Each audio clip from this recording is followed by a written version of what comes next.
my name is Heather Peterson, and I want to talk to you today about developmentally appropriate practice, or DAP. We're going to focus this training on preschool, so 3, 4, and 5-year-old students. And because this is a virtual training, there are times where I might ask questions, and if we were all together, I would let you reflect on those questions and collaborate. But what I'd encourage you to do is just pause the video, take some time to brainstorm or jot down your ideas so that you're processing through the information, and then resume the video to continue the presentation. So, by the end of this training, I want you to be able to define what DAP is, describe the 3 core components of DAP, explain some ways you can gather the information necessary to plan DAP, and provide realistic examples of what DAP does and does not look like in the classroom.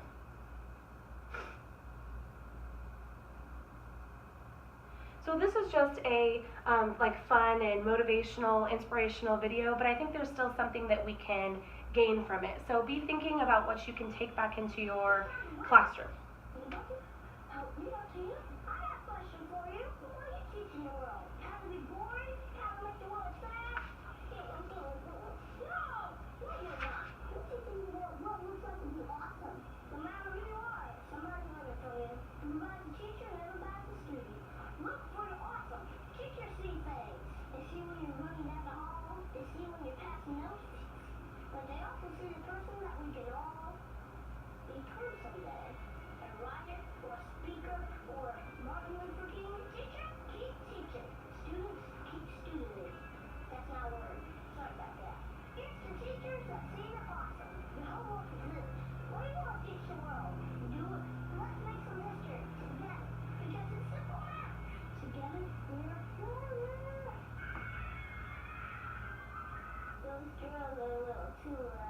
If that teacher inspires you, let them know. This is for teachers everywhere, so share it with them. You gotta make the world awesome.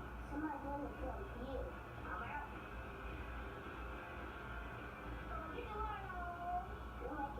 I'm out. So from that, what do you think that you can take back into your classroom? There were 2 things that I got from that. One, teachers often show students their future. They inspire them, they motivate them, they encourage them, they believe in them. So you have a really big impact on how far they go. And the other thing is, he said, someone's always learning from you. You're being watched all the time, whether you're really in front of them, teaching them, or whether you're just interacting with them individually. So just remember that, something to take back. According to the National Association for the Education of Young Children, the definition of DAP, or developmentally appropriate practices, is a teaching approach that's based on research.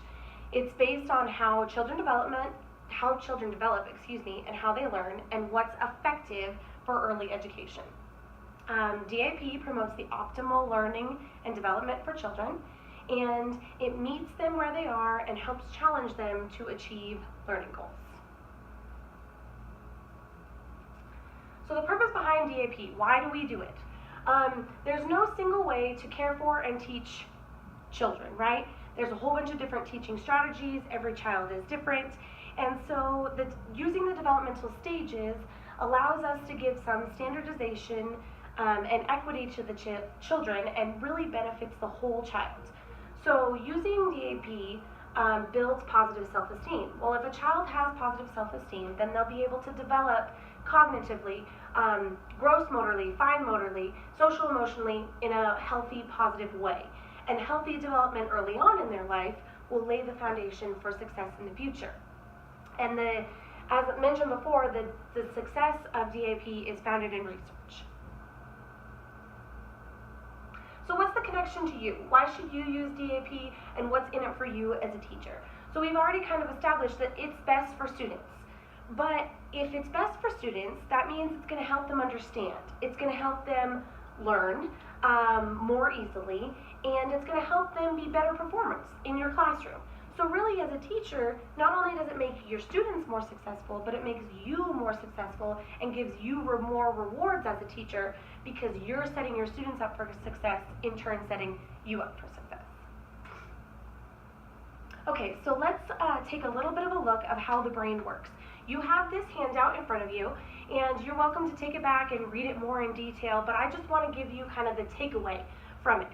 So, in order for the information that we present to our students to transfer from working memory to long-term memory, it goes through this filter. So our purple is representing our working memory, the blue is representing our long-term memory, and this filter is right here in the middle. The filter asks two questions of the information being presented to students. Does it make sense? And does it have meaning to them? So hold those two thoughts as we move on to describing what developmentally appropriate practice is. So there are three core components of DAP. First, you have to know the child know child development and learning. So using research of typical development and learning at different ages. Second, you have to know what's appropriate for the individuals.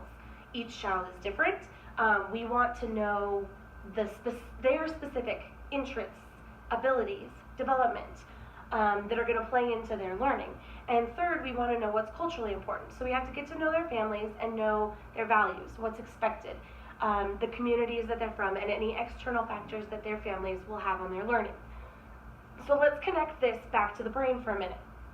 So if we have to know child development and know learning, then that means that if we're giving them material that's developmentally appropriate, it will be easier for them to make sense of it, because it's not too far advanced going over their head, right? Furthermore, if we know what's appropriate for the individuals and we really get to know our students, then we can relate the information to them and their specific interests and abilities, helping them make meaning of it and helping it be relevant to them. So when we put all three of these core components together and we put the knowledge from them into action, the results are putting developmentally appropriate practices into use. So let's look at the first one, knowing development. How are we going to do this? What tools do we have in the classroom to be able to know what's developmentally appropriate and what children in each stage of development should be able to do? So of course, you can take classes on it, you can take trainings on it, but I also think that in our classrooms we have ASQs that we can use to determine where students should be at. We have created curriculum objectives and where they fall on the forerunner to expert spectrum for each objective.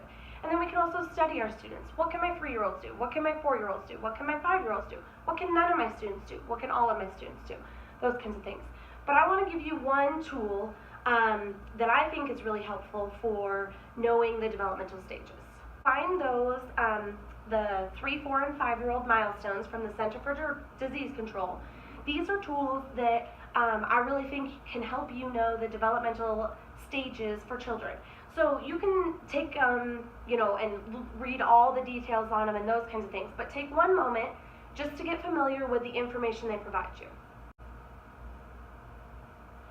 So the reason I like these is because they're a really good resource. They're simple, there's not a whole lot of questions or checks for you to make, but they really paint a picture quickly and easily of where that child might fit in to their own developmental level for their age.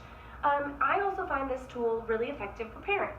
So it's a good way to paint a picture for parents of where their child is at without a whole lot of education verbiage or pages and pages of information. And finally, I think this tool is a good way to identify developmental concerns. There's that box on there about talking to your child's doctor.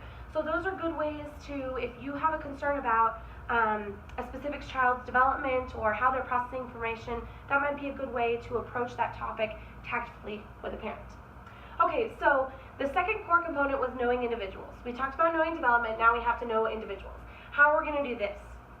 Well, I think some simple ways that we do this every day in our classroom are by listening to our kids. They tell us what they like, they tell us how they play, they tell us what they do on the weekends. And in conjunction with that is observations, watching where they go in the room and who they play with and how they interact with their peers. You can also ask open-ended questions, especially if a child's telling you a story, then you can further the information you get from them. And you can give them choices.